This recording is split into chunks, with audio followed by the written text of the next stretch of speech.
The town council meeting on, what's today, the 11th, February 11th, is coming to order. First thing we'd like to do is the invocation and pledge of allegiance. Please rise.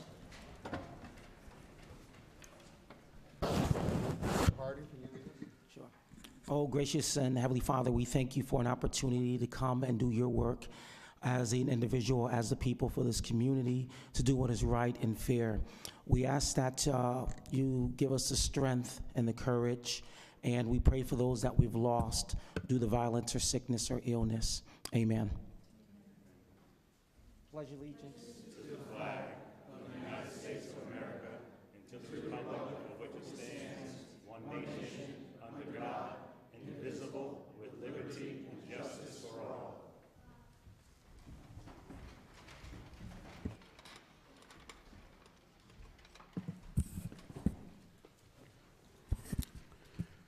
Can I get a motion to approve the minutes for January 14th and the special meeting of January 28th? So moved. Mr. Ron Ticky? Second. Second by Mr. Pia. Is there any discussion or need to correct anything? If not, call to a vote. All in favor? Aye. Chair votes yes. Motion passes 10-0. There is no ceremony, presentation, and awards. For information purposes only, Barb Poisson, who served for quite a few years on the Library Association Board, is resigning. Thank you, Barb. Now we'd like to go to the mayor's report. Mayor? Thank you, Chairman. On February 1st, it was Wear Red Day, and it was designated by the awareness campaign Heart Truth, the National Wear Red Day in the United States. On this day, men and women are encouraged to wear red as a symbol of their support of women's heart health. And I was pleased to join Andrea Bosman, our health director, during the town's health fair that coincided with our Wear Red event. We're celebrating Black History Month, and a Stratford woman was recognized as one of Bridgeport Hospital's first female African-American nurses, and she was honored a week ago Wednesday. Jean Williams said she walked into the hospital in 1959 looking for any job she could get and was hired as a nurse. She never imagined that when she put on her nursing cap, she would be recognized for her accomplishments 60 years later. Ms. Williams retired in the early 1970s, and she says several of her grandchildren are planning on becoming nurses. We had a Shakespeare vigil organized by Ed Goodrich on Saturday, January 19th. Divine Soul Body Works LLC had an open house at Station House Square on January 26th. Congratulations to owner Karen Perhala. Sterling House celebrated its night of entertainment at Downtown Cabaret also on January 26th. And on Monday, January 28th, which also happens to be Paul's birthday, my husband, St. James delivered gift baskets thanks to Megan Merwin and her student helpers. We had two new business openings. On Saturday, we toured Craft and Sprout, which is the tiny house manufacturer on Access Road, a really cool place, really great couple.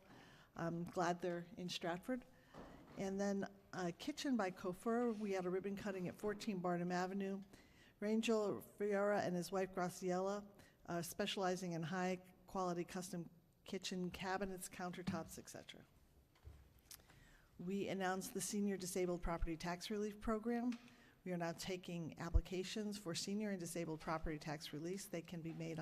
Application can be made on Tuesdays and Thursdays from 8:30 in the morning till 11:30 a.m. now through May 15th at the assessor's office. There's more information online, or if you have any additional information, just call the office and I'll forward it to you. The town of Stratford will be starting the process of revaluation this week. This year, Stratford is required to conduct a full revaluation for purpose of the re-inventorying of the town's taxable real estate property, bringing the assessment level up to date and to ensure all properties are valued at the same standard at the same point in time. The town's revaluation will be conducted by Municipal Valuation Services, a private evaluation firm retained by the town to assist the assessor's office with the town-wide revaluation project. As part of this process, 5 municipal revaluation service employees will be inspecting the interior and exterior properties in town to verify the information on the assessment records. Their work will commence on or around Wednesday the 13th and will continue through September. With callbacks and data verification process, we will run through November of this year. Residents should anticipate seeing assessors in their neighborhoods at some point during the process. All assessors will have both company and town identification badges, and the police will be aware of the location of which they are working on any given day. Property owners are encouraged to ask for this identification and to call the assessor's office or the police if they have questions concerning the identity of an assessor. The Shakespeare Theater Property Task Force held its first meeting on February 5th, and many town residents, I think over 20, came out to share their views with the task force on what should happen with the property. The next organizational meeting of the task force will be Wednesday, February 13th, 5:30 in council chambers. We recognize that the meetings are being held early evening at Town Hall are not as convenient for everyone, particularly working parents, and so we will be seeking to have some of the meetings at more convenient times to maximize community input. And with regard to the cause of the fire that claimed the theater on the 13th, it remains under investigations by state and local authorities. Public Works has completed the clearing of the site, and we have saved some of the metal and wood in storage. Dave McNeil and Phil Levine, sculptors who both hail from Stratford, are offering to create a commemorative sculptures in the form of metal from the theater. They will be proposing their ideas through the Arts Commission. And for those who would like to receive regular updates on the news about Shakespeare Theater, should send their email to the address and phone number to shakespeare@townofstratford.com. Stratford Dog Park. Since the dog park at Roosevelt Forest was first approved by the town council, the CAO and the town attorney have worked to structure an agreement that protects both the town and the volunteers of the Dog Park Association.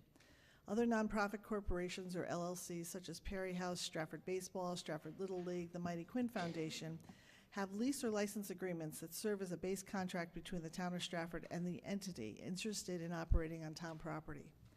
A license agreement has been discussed with the Stratford Dog Park Association since October of 2018.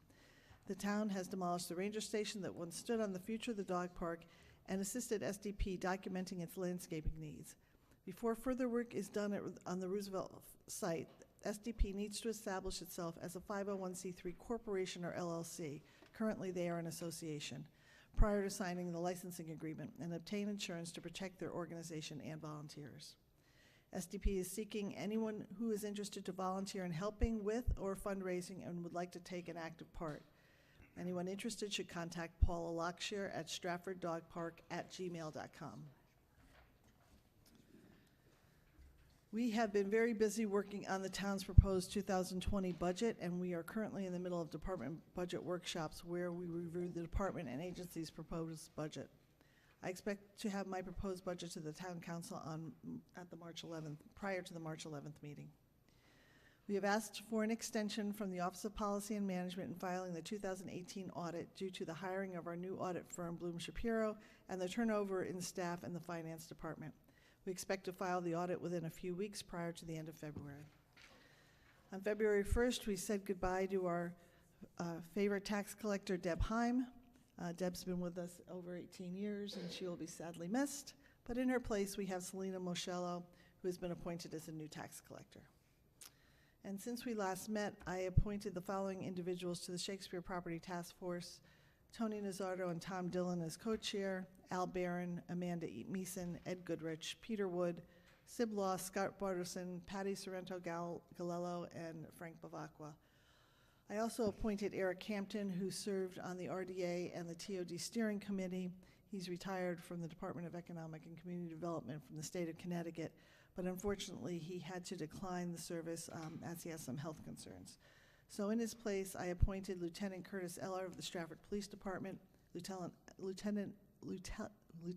Eller, has a remarkable history of volunteerism in the town of Stratford and has a great focus on athletics and recreation, which is one of the stated uses of the property.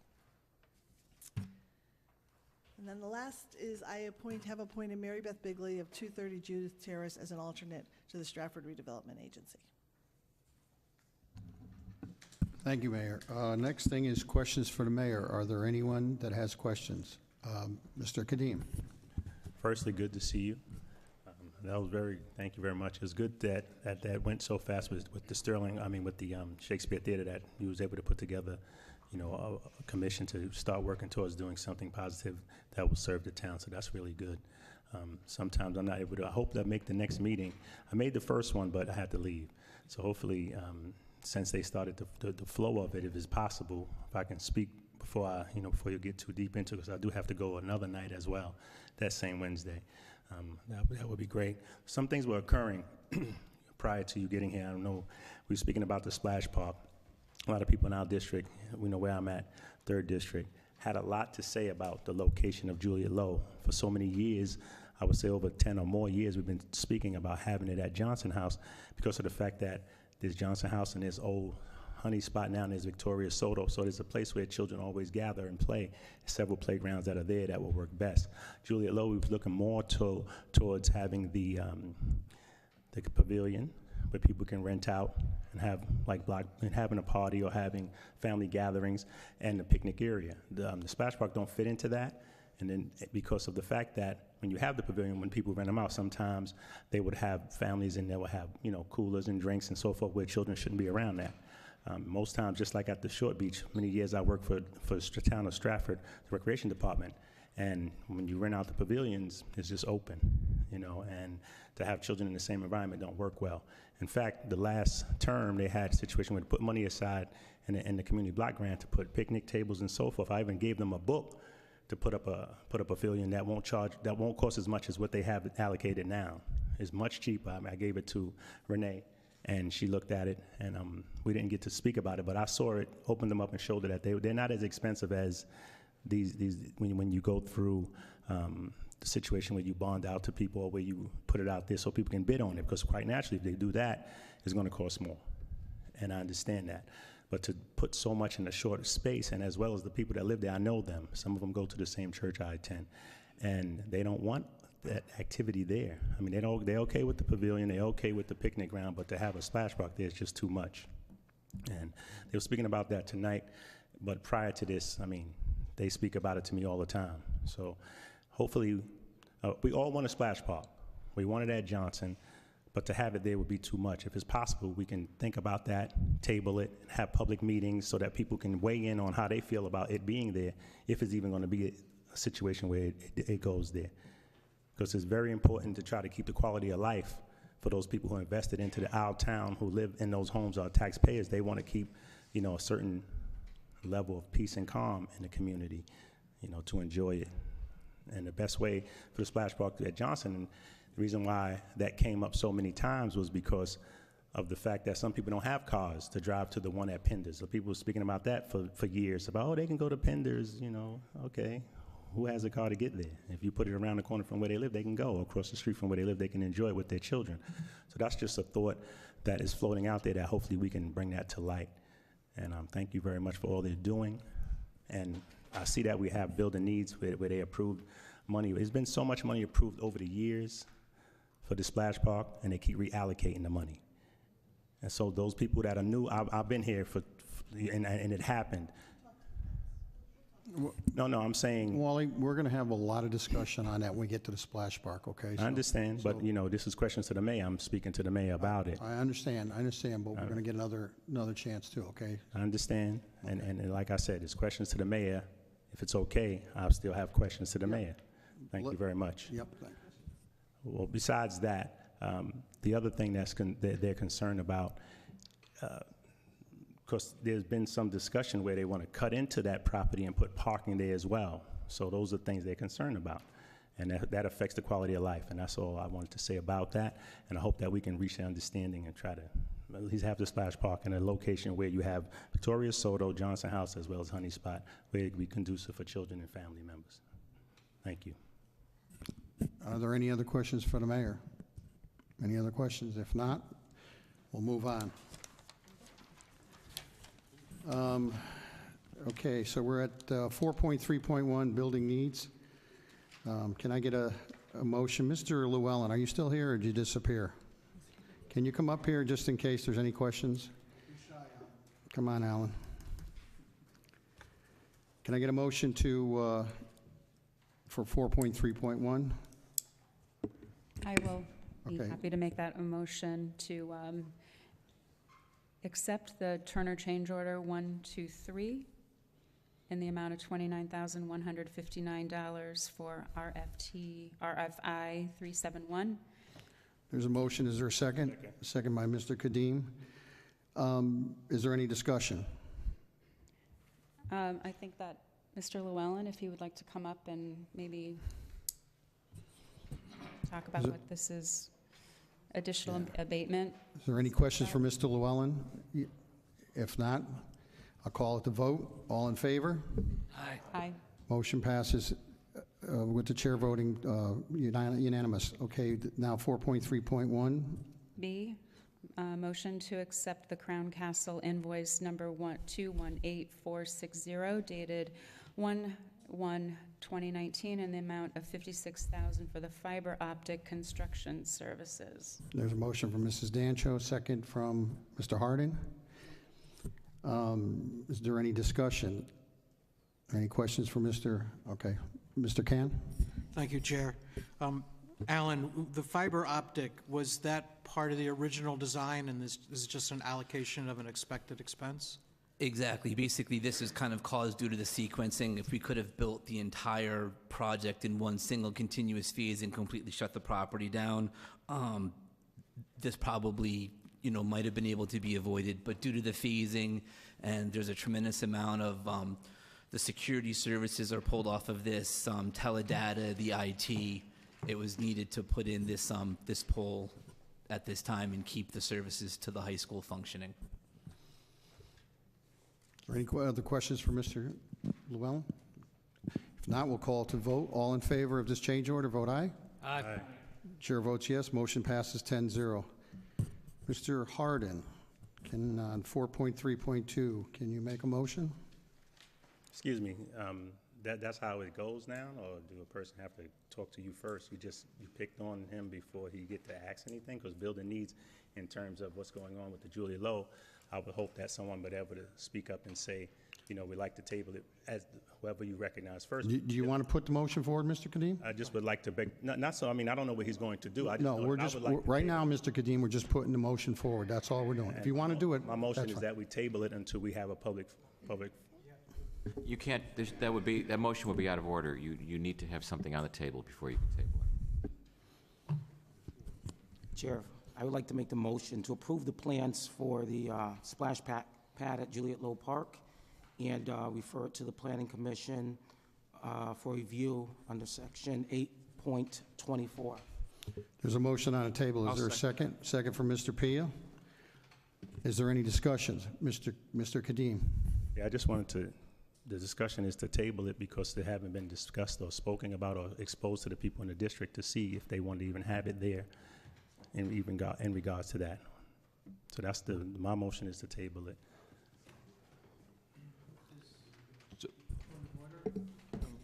Yes. Does that require an immediate vote? What it takes priority over the main motion on the floor, but it requires a second. And to remind you, a simple majority would table it, and it is no discussion is allowed on a motion to table. But before you can even consider it, someone would have to second it. But a motion to table can be reintroduced prior to a formal vote to approve or disapprove the motion? That is correct. Thank you. So, Mr. Chair, can I ask questions? Are we still under discussion? No. Well, there's a motion made. Okay. If there is no second, then a further discussion would be in order. Okay. The motion, there was no second, so now we're going, Mr. Town Attorney, we go back to the discussion? Yes, there was an incidental motion raised, specifically the motion to table. Having failed to get a second, we are now, the original item, the approval of the splash park and the 824 referral is on the floor for discussion, having been seconded. Okay, so now we're on discussion. Anyone would like to discuss it? I'd like to discuss. Mr. Pia. Thank you. Thank you, Mr. Chair. So, having not been on Parks and Rec Committee, assigned to Parks and Rec or Building Needs, I've been learning about this through all of the meeting minutes, really dating back all of 2018, and spent a good deal of time over the last 72 hours on that. I would like to have Public Works, Renee and I think Chad are here. Can you take us? Sorry. Could we have Renee come to the podium, please? The Deputy Public Works Director. Chad, thank you. Yeah. Renee is the Deputy Public Works Director. Thank you, Renee. I'm sorry. That's okay. Question. Absolutely. Take us through inception of this. So again, I having not sat on those two committees, right? And I understand there's a history of the parks. I understand, and listening to everyone come out tonight. Why does it, the work that the committee has done over the last year, and more importantly, your department has looked at this from a cost analysis, from a structural analysis. Take me through the pros and cons of why we essentially went forward with this on the Juliet Low recommendation. So how it began was we were working with the architects on the pavilion. Okay. And working with Councilman Kadim and some others on what they wanted to see at Juliet Low Park. Being a pavilion for families to come and use, additional picnic tables and grills. For those who don't want to rent it or don't have a family event that they would rent the pavilion, there would still be access to picnic tables and grills for them to enjoy the park.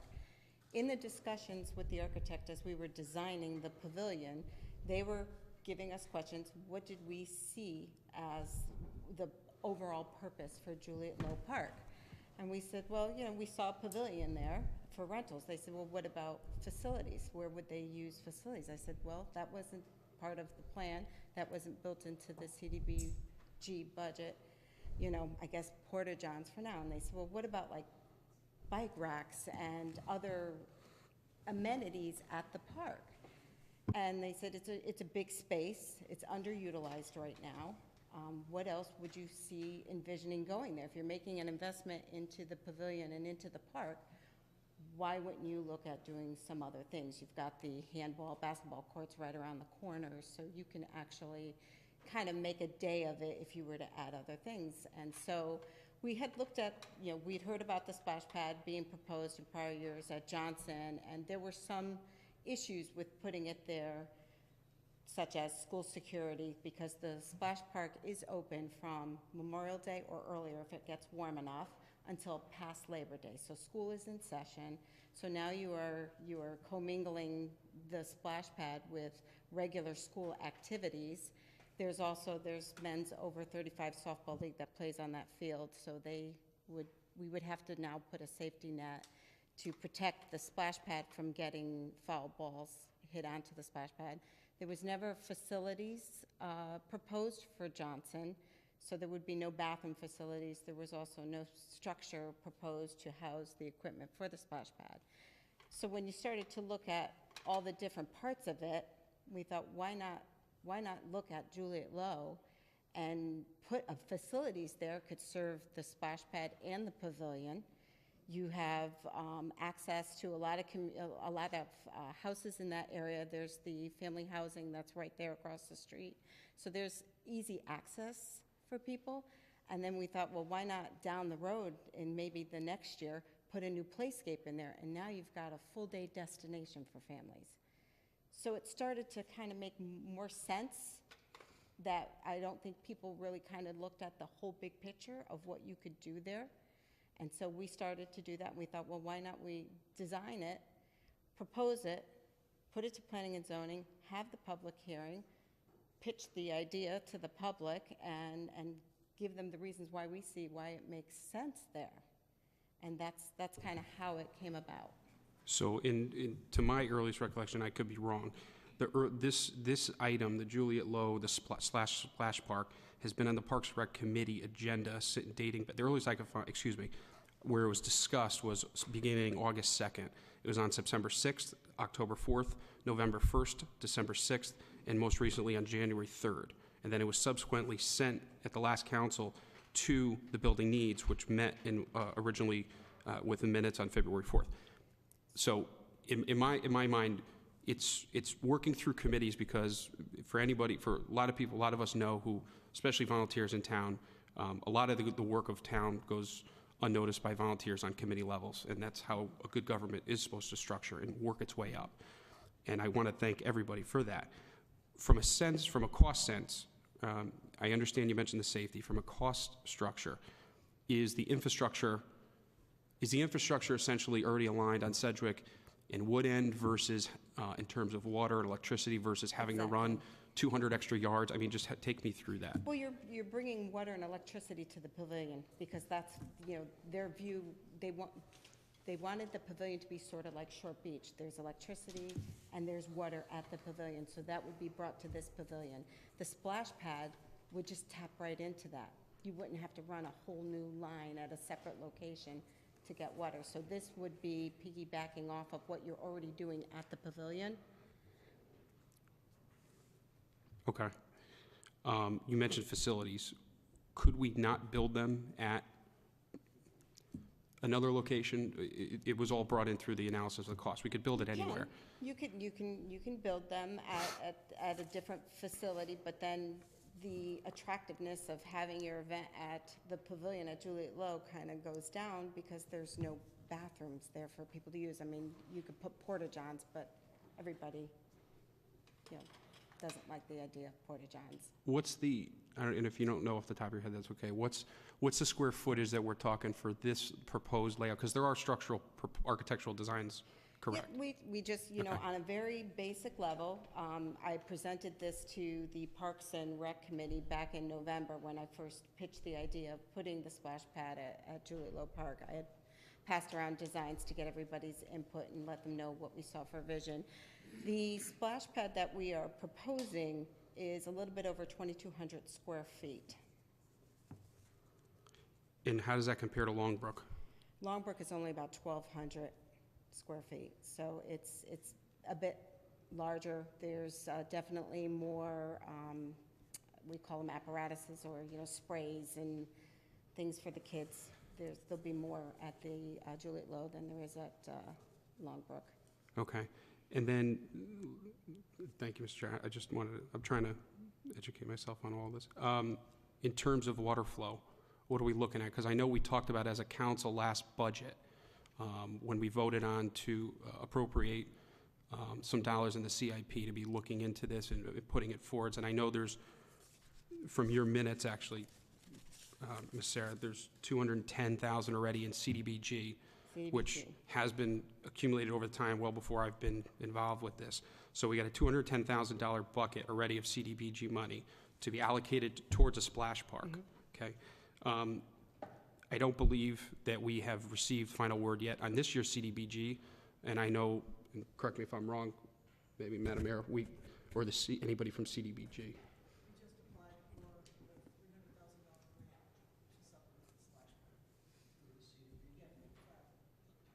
So 300,000? Okay. So we don't know that number yet, obviously, and we'll find that out. But let's just say say we get half of that, 150,000. Add that on top. This was projected to be approximately how much all in?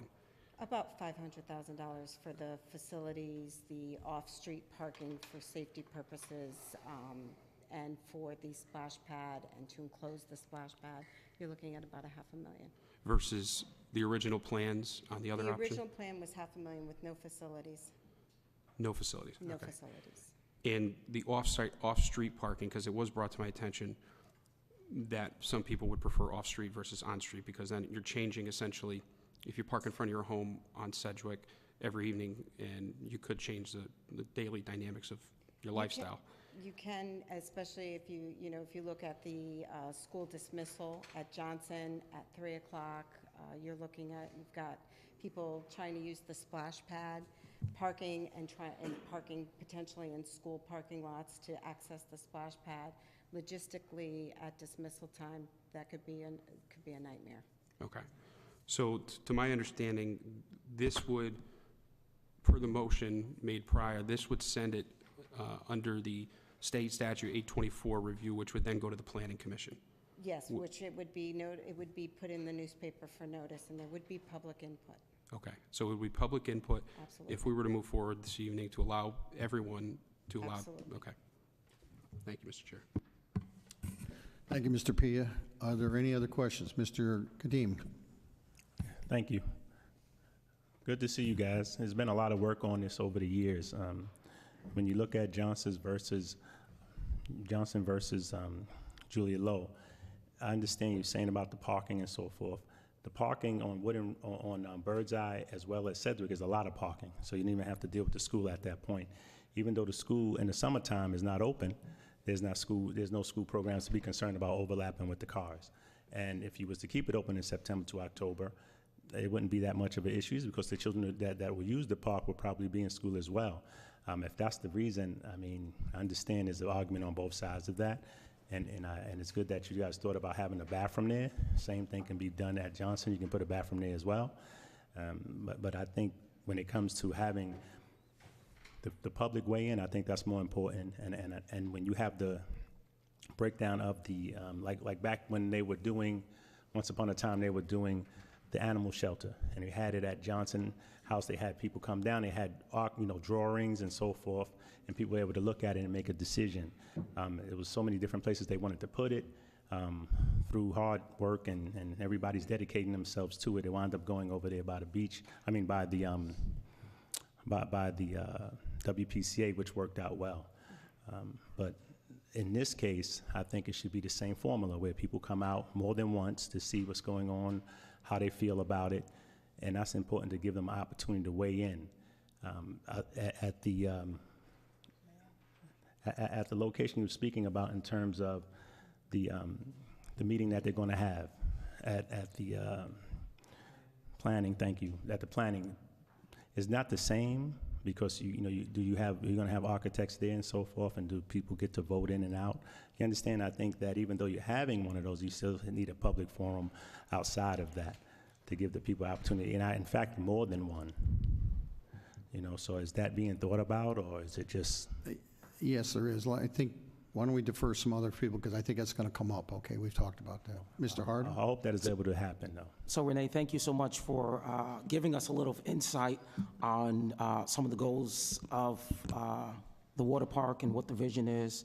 And Chris, thank you so much for going back and giving us a little history on, what took place and how we got to this point. So reality is that, I just want to be a little clear with this, is that we've been milling this around for a long time. I know there are some people who say that they were not aware of this. So let's be frank. We were aware of these plans. We were aware that the chances of it going to Juliet Park it was likely. I was aware of it. Wally was aware of it. We were sitting in the same meeting next to each other. So I know it's a surprise to some people and even some people in the community. I did make some of the people aware on Hardin and Columbus Avenue, knocking on the door, leaving my card last year, and some of the other people in my district that overlaps Wally, and they were excited about this water park. So when people say they weren't aware of it, I did my due diligence to make the people in my district aware of it. And as you remember, if it didn't go to the 3rd district, I sure enough would have took it in my district. And I stand by that again. This is something new to the South End, and I know there are a lot of questions and doubts and concerns. And there was an opportunity to bring those concerns, at some of the meetings. If you go online, you can look at some of the meetings. Even with the CBG, Wally and I sat next to each other. And we gave each other an opportunity to talk about the plans along with Greg to see which way we wanted to go. And now we're here. And it's not a surprise to me that we're here, and because we were aware of it. So again, thank you for all your hard work. It doesn't go unnoticed, and I'm looking forward to getting on the splash park. Mr. Can. Thank you, Chairman. Hi, Renee. Hi. Hi. So in November, there was kind of a pencil drawing of the proposed combining what would go at Juliet Low. Is there a more formal? I have that drawing with me. That was a preliminary design. We didn't want to spend a ton of money and engineer it just yet because you still had to have the planning and zoning meeting. But I have those here, and I'd be more than happy to share them, where it also has the drawing of the pavilion that will go there too, so you can kind of get an overview of a complete park.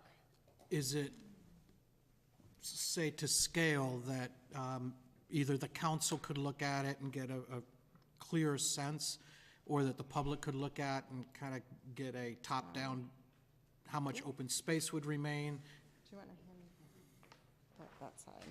I think my main question is, I heard, and I don't know if this is true, that if the council votes in favor tonight, it still has to go through another set of approvals. But possibly at those sets of approvals, there may not be an opportunity to revise the plan, if you will. This is the first time. This is nice. How many? I would defer to the council. Mr. Leclerc, you have any input? Well, this is going to go for 824 approval. Then it will have to come back to this body for any funding approval through the necessary channels, so. 824, could you? Yeah, 8-24 is a section of the Connecticut General Statutes, the number 8-24. And that's a requirement that any municipal improvement such as this, recreation improvement taking place on municipal property, go, in this case, to the town's planning commission for their review and input and recommendation back to this body. Will the planning and/or the zoning have an opportunity to make recommendations to revise the plan? Planning could do that in their approval process. They could send it back with an approval or a disapproval with a recommendation or a suggestion. I don't see why they couldn't. And then that would come back to the council for final financial authorization. That's and correct. Design approval. And the award of perhaps the award of a contract or the acceptance of a grant, if you're going to have grant money for this. You're always accepting grants or for, as part of the budget. You're not approving money for this right now.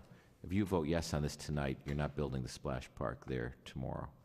By voting yes tonight, we would be moving it to the 824 process, which would be planning and then zoning or vice versa. Just planning. You're going to Just planning. planning. It requires planning approval, that's correct.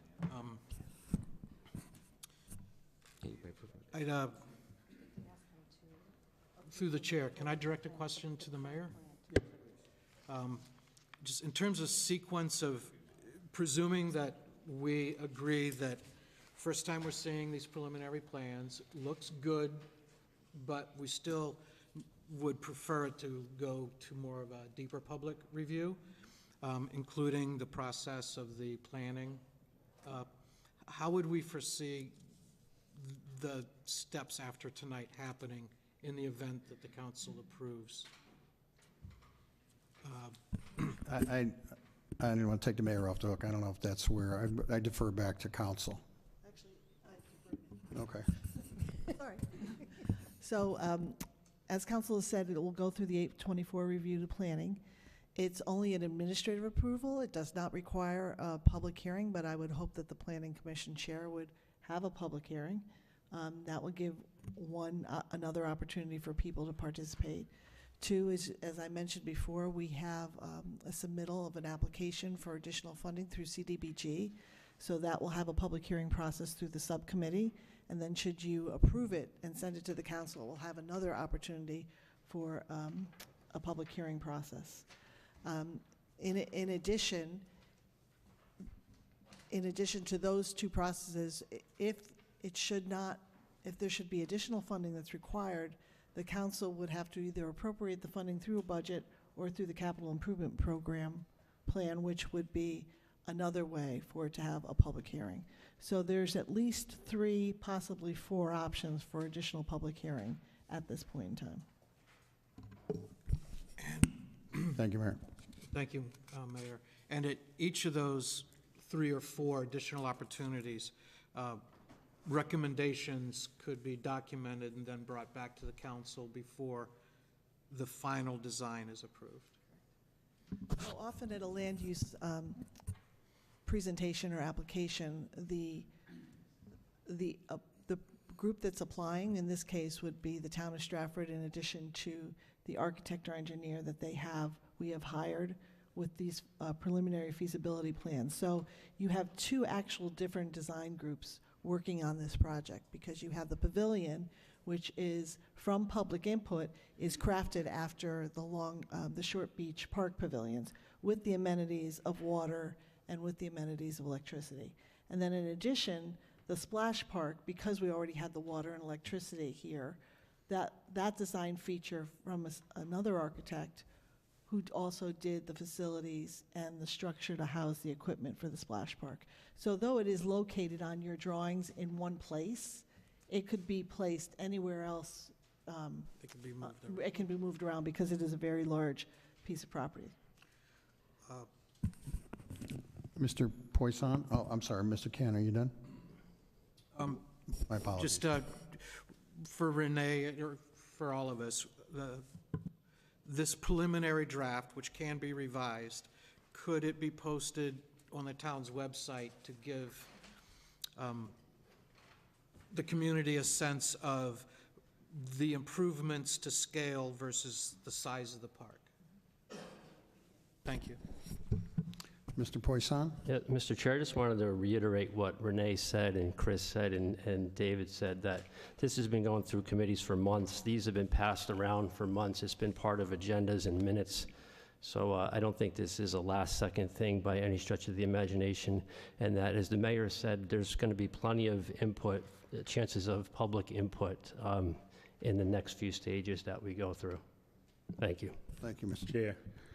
Mr. Kadim, I just ask you to be quicker because you've already had your time, okay? Thank you very much.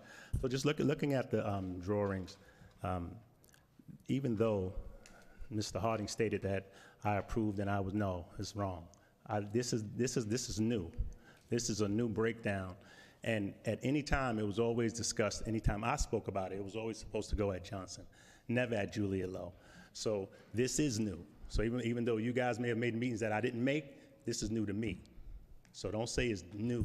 Okay. Don't say, no, I'm just saying, just want to be clear, because if you make a statement. You made your about- point. I'm not finished. So let me address that very quickly, Mr. Kadim. Number one, I didn't say that you approved this, but you were present. No, I wasn't. You were No, present. I wasn't. And stop doing that. downstairs. Stop trying to act like you having a Gentlemen, discussion please. over here and trying to front me Gentlemen. off. You know you lying. I'm going to call You for lying. recess. You understand what I'm saying? You straight Everyone, lying. we're taking a 5-minute You understand what I'm saying? I was not there because Jason